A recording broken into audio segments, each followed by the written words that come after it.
Estamos de volta com Viver Ciências. Melhorias no tráfego urbano podem nos ajudar em vários aspectos, inclusive na manutenção da qualidade de vida. Ficou curioso? Vamos entender como esta pesquisa pode nos beneficiar. Dirigir pode ser uma atividade simples para muita gente, mas envolve riscos, desde a ocorrência de acidentes até problemas ditos invisíveis, como o estresse por conta de engarrafamentos diários. A doença pode apresentar sintomas como dores de cabeça e no corpo, tonturas e até perda leve de audição. O PET-GIM propõe, através de uma integração do conhecimento, um auxílio técnico para os problemas no trânsito. O PET-GIM é um produto resultante de um grupo de pesquisa, um conjunto de pesquisas realizadas aqui dentro do Instituto de Informática em parceria com o Instituto de Matemática da UFG. O aumento de veículos é um dos maiores problemas na hora de controlar o fluxo no trânsito. A média de acréscimo é de 7 mil veículos por mês, que é o que a gente tem através de dados do Detran. Goiânia, infelizmente, e aí eu digo, e desculpe minha franqueza, infelizmente, pelo fato do transporte coletivo e dos modais de transporte coletivo não atenderem à demanda da população, a população então se voltou para o modal do transporte particular, infelizmente. E estamos chegando a um ponto que talvez nós não tenhamos condições de rodar essa quantidade imensa de veículos que existe hoje e que já está aumentando a cada dia. Goiânia possui estratégias que amenizam engarrafamentos nas horas de pico. A onda verde é um desses mecanismos. Vários semáforos são liberados em sequência. Mas por causa do número grande de veículos, as técnicas já não funcionam sempre. Seria uma ferramenta que iria nos auxiliar e muito.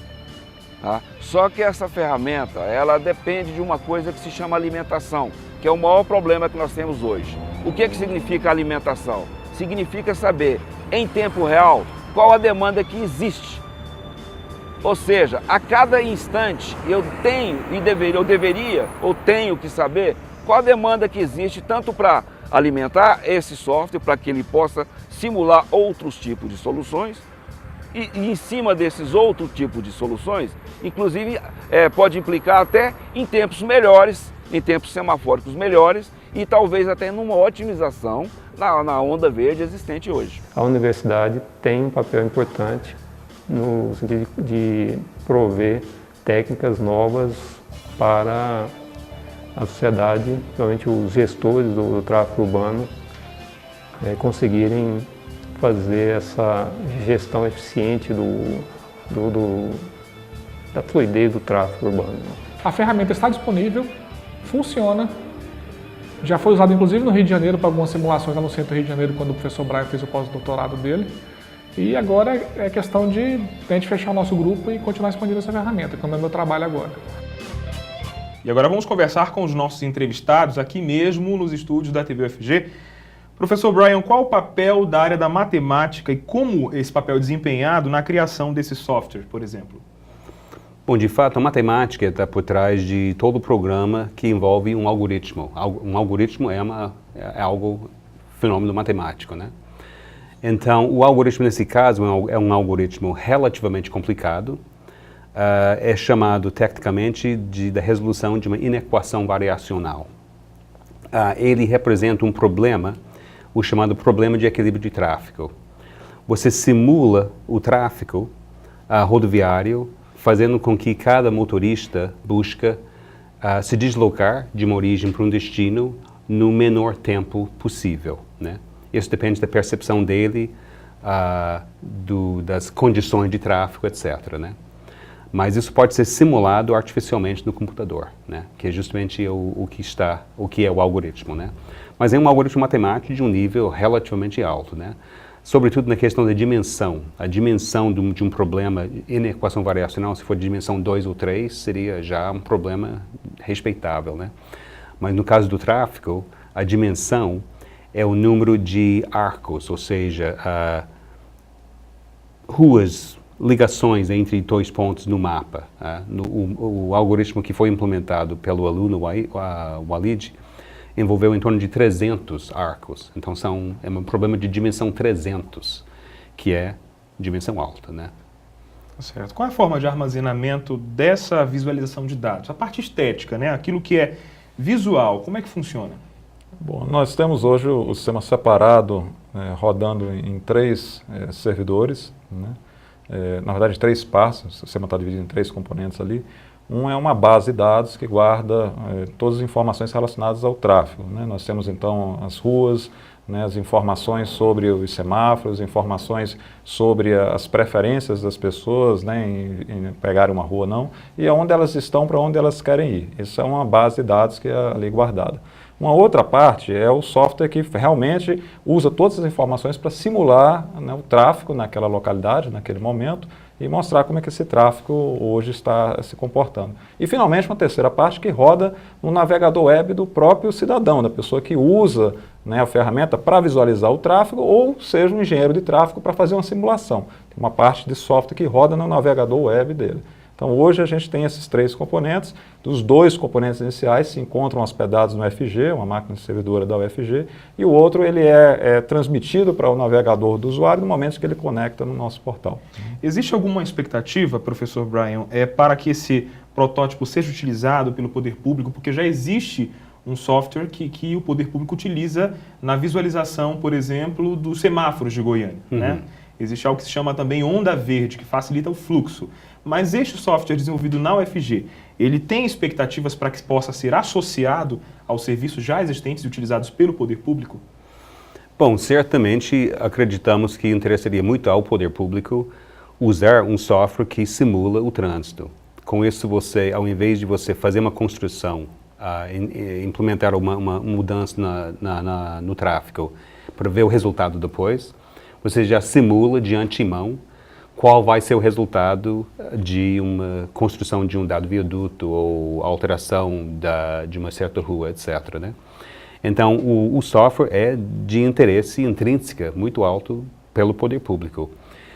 Nós temos já tido bastante conversa com o poder público em vários momentos. Na década de 90 já tive na prefeitura falando com pessoas interessadas, né? Mas um projeto mesmo de porte maior ainda não houve, né? Nós esperamos que terá esse projeto nos próximos anos, na medida que o software fica, essa última versão, né, vai ser mais fácil de usar, vai ser mais interessante, né, mais útil por parte do usuário da simulação do tráfego, né? Então esperamos que sim, haja esse interesse. Quais seriam então os próximos passos para essa pesquisa? Bom, antes de falar dos próximos passos, deixa eu comentar um pouco sobre a questão do desenvolvimento do software, como ele se encontra, né? Ele foi, então, construído como um projeto de mestrado. A gente abriu várias frentes de pesquisa. Essas pesquisas, né, foram realizadas como projetos de mestrado que estão concluídas, só que não foram incorporadas ainda no software. E nós tivemos aprovado recentemente pela FAPEG, né, um financiamento, né, no edital do ano passado, está aguardando recurso, para poder desenvolver dentro do software, colocar dentro do software os resultados que já foram construídos com esses projetos. Então, alguns dos resultados são: a gente vai trabalhar com a estimação de matrizes origem-destino, que são onde as pessoas estão, onde elas querem chegar. Hoje, essas informações elas têm que ser coletadas através de uma pesquisa origem-destino e depois manualmente inseridas na ferramenta. O que a gente quer é estimar essas matrizes, né, com base em fluxos que são medidos nas avenidas. Nós temos um projeto para auxiliar a medição de fluxo também, quer dizer, através de dispositivos móveis, coletar informação de quantos carros estão passando em diversos pontos da cidade e, a partir daí, alimentar a nossa base de dados. E uma terceira pesquisa que tem a ver com aquilo que o Brian comentou, né, de utilização da ferramenta para não apenas prever, né, como está o tráfego hoje, até um certo ponto a gente já tem isso só indo na rua e já acompanhando, mas tentando identificar o que aconteceria se nós modificássemos alguma coisa. Por exemplo, se alarguecêssemos, colocássemos uma nova faixa dentro de uma avenida, fecharmos uma avenida, abrirmos uma outra, criar um viaduto. Então a ferramenta ela já permite fazer isso no estado corrente, mas a gente quer, mais do que permitir, ela mesma sugerir algumas possíveis modificações. Então, se a gente selecionar uma região, né, do mapa onde tem algum problema de congestionamento, a gente poderia chegar e solicitar a ferramenta através desse projeto de pesquisa ali embutido, né, que ela indicasse quais possíveis ruas poderiam ser, por exemplo, alteradas em termos de conversões, né, pode se converter à direita ou à esquerda. A gente sabe que em Goiânia teve uma modificação recente né, na Praça do Cruzeiro, em que foi fechada a possibilidade de rotacionar na praça. Isso melhorou, né, a questão do tráfego na localidade. Então o software, com essa pesquisa já está concluído, uma vez sendo embarcado isso dentro da ferramenta, vai ter esse potencial de sugerir modificações. Bom, então esse projeto já está aprovado na FAPEG, está aguardando financiamento. O prazo é de um ano para a gente começar a inserir várias ferramentas, vários conteúdos dentro desse software. Bom, além disso, nós temos hoje com um projeto de mestrado ainda em realização envolvendo a ferramenta e 3 projetos de doutorado, né, que estão expandindo ela muito além daquilo que nós já comentamos na presente entrevista. Então tem várias coisas acontecendo. A gente espera que o nosso portal, que está para ser relançado, já foi lançado uma vez, foi modificada a ferramenta, vai ser relançado novo, traga essas informações para a audiência que esteja acompanhando. Ok, você de casa participe do Viver Ciência, envie uma mensagem para o nosso e-mail, Twitter ou Facebook. Acesse a nossa página na internet, essa experiência não acaba aqui. Daqui a pouco nós voltamos depois do intervalo para continuar a nossa discussão. Normalmente, a pessoa que está começando a fazer pesquisa não tem experiência. É igual a pessoa que começou uma profissão. O importante é ter alguém mais experiente que corrija, não faça mas corrija alguns equívocos que já foram feitos por outros ou alguns caminhos que podem levar a resultados não esperados ou inesperados ou resultados que não possam ser comprovados. Então, o papel do orientador é o papel do pai e da mãe quando ensinam a criança. Permitir com que ele produza o seu próprio conhecimento, mas garantir que este conhecimento seja produzido nas condições ideais.